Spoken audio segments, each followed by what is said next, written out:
These are the text notes for Ambrose Bierce's An Occurrence at Owl Creek Bridge. Ambrose Bierce has been often compared to Edgar Allan Poe in many ways. His attraction to death and writing about death, mental deterioration, that kind of thing that we see frequently in Poe. Edgar Allan Poe or Ambrose Bierce is very similar in a lot of his writing. He was also a famous journalist, and he enjoyed exposing the truth about his subjects. He was known as the wickedest man in San Francisco at one point in time. And so very much rooted in this whole realist idea that we are kind of looking at in the text that we are working through here. So Occurrence at Owl Creek Bridge, it's very much a story of details. And that's what helps Bierce establish like the realism and the believability of what's happening. So you have a bridge in northern Alabama, a railroad bridge in northern Alabama during the Civil War. Everything about that bridge and the story is set up with just painstaking attention to details. And it's that overabundance of details that just we can't accept it as anything more than real, which is why the story's ending is so surprising. So we have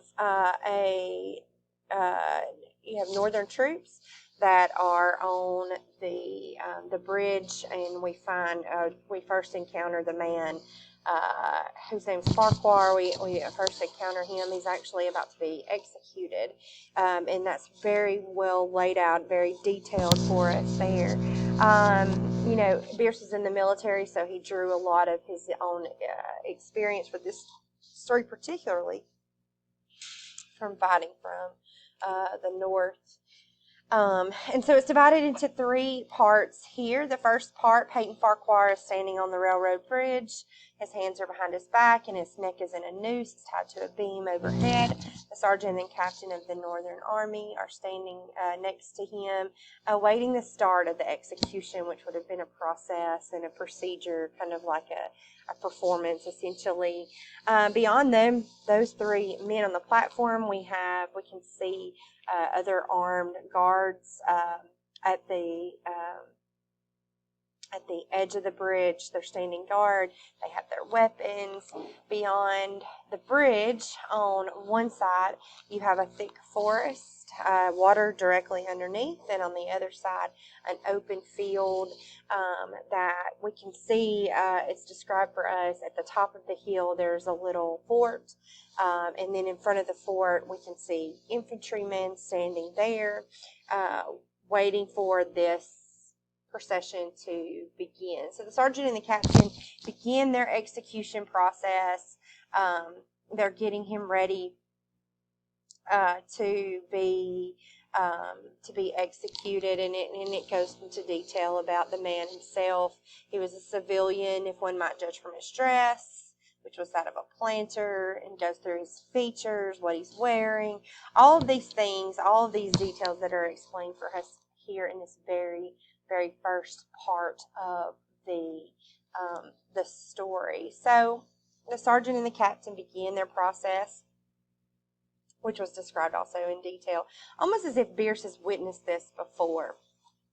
That's how well it is detailed. So Farquhar is standing there.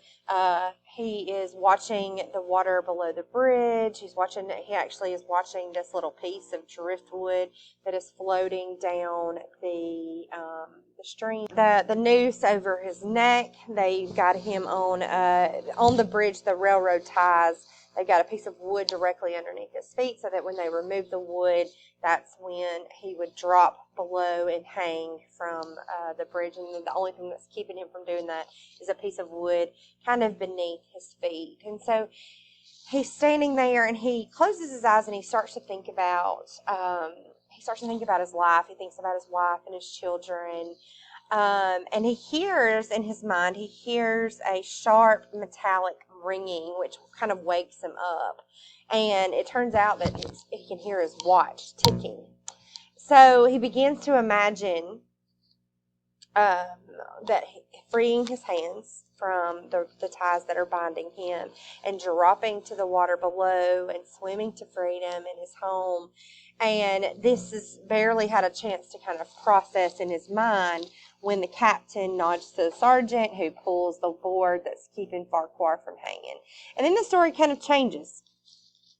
It switches to the next part, and where readers are going to learn about the background story. He was a well-to-do planter of an old and highly respected Alabama family, being a slave owner, and like other slave owners, a politician. He was a secessionist and ardently devoted to the Southern cause.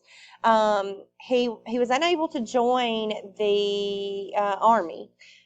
It wasn't something, it says circumstances of an imperious nature, i.e. probably some kind of health issue, where he was unable to join the Army, but he wanted to help the war effort in some significant way. So one night, a Confederate soldier rides up, and he's thirsty. He's been riding for a long time. He's seeking a drink of water. And so Farquhar gets him a drink of water, and he learns from the soldier that the Northern forces had repaired the railroads over the area of the Owl Creek Bridge, and we're getting ready to launch another attack on the Confederate troops.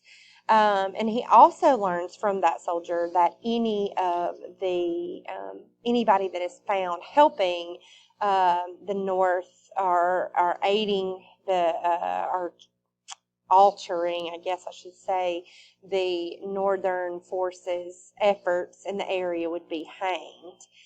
So he asked the guy, he's kind of curious about this because, he wasn't allowed to join the Army himself, but he's curious about like what somebody would have to do to interfere with the North's plans.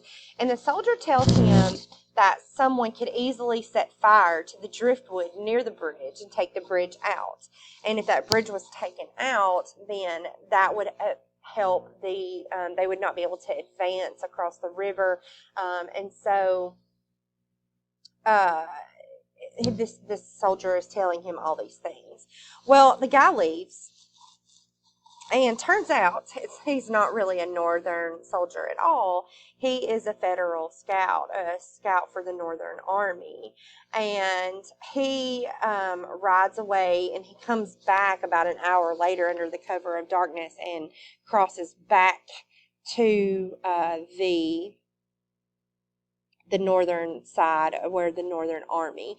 And so then it switches back to the third section of the story, which brings us back to the present. Farquhar fell straight downward through the bridge. He lost consciousness and was as one already dead. From the state he was awakened ages later, it seemed to him, by the pain of a sharp pressure upon his throat, followed by a sense of suffocation. Keen, poignant agony seemed to shoot from his neck downward through every fiber of his body and his limbs. These pains appeared to flash along well-defined lines of ramification and to beat with an inconceivably rapid periodicity. That's a weird word. They seemed like strains of pulsating fire, heating him to an intolerable temperature. As to his head, he was conscious of nothing but a feeling of fullness, of congestion. These sensations were unaccompanied by thought.